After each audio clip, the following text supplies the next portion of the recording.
ये जल्दी बीमारी बहुत तेज़ी से फैल रही है और जिस्म के किसी भी हिस्से पर हो जाती है और इसकी बहुत सारी शक्लें और किसी भी उम्र में हो सकती है। दोस्तों खुशामदीद कहते हैं आपको अपने इस चैनल में। चंबल एक जल्दी बीमारी है जिसे सोराइसिस एक्जिमा भी कहते हैं। इसके बारे में आज की वीडियो है। तो अगर आपको है या आपके किसी प्यारे को है, ये वीडियो आपके लिए है। बहुत ही आसान और इजी नुस्खा लेकर आपकी खिदमत में हाज़िर हुए हैं।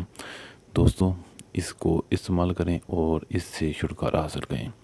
वीडियो बहुत ही आसान है दोस्तों, नुस्खा बहुत ही आसान और इजी है। आपको सिर्फ एक चीज़ की ज़रूरत है इसको ठीक करने के लिए। इंशाल्लाह आपको इसमें ये इस्तेमाल करेंगे एक चीज़ तो आपको शिफा होगी, आपको बहुत ज़्यादा फ़ायदा होगा।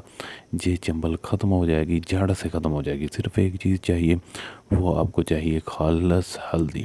आपने लेनी है खालस हल्दी और ये हल्दी आप ले लें, एक छटांग ले लें और ये आप इसमें जितना आपके ये चंबल का मसला है उतनी जितना आपके चंबल का मसला है उस मकदार के हिसाब से आप थोड़ी सी हल्दी ले लें और इसमें पानी डाल लें, पेस्ट तैयार कर लें और जहाँ जहाँ आपके ये चंबल का मसला है वहाँ लगाएं और 3 से 4 घंटे बाद इसको धो लें। तो दोस्तों इंशाल्लाह आपको बहुत ज़्यादा फ़ायदा होगा। ये नुस्खा इस्तेमाल करने से पहले कोशिश करें कि नीम के पानी से अपने जिस्म को लाजमी धो लें।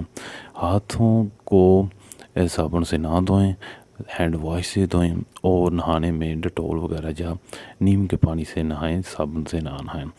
एहतियाती तदबीरें लाजमी अख्तियार करें। तो वीडियो अच्छी लगे तो वीडियो को लाइक और शेयर लाजमी करें। खुदा हाफिज़।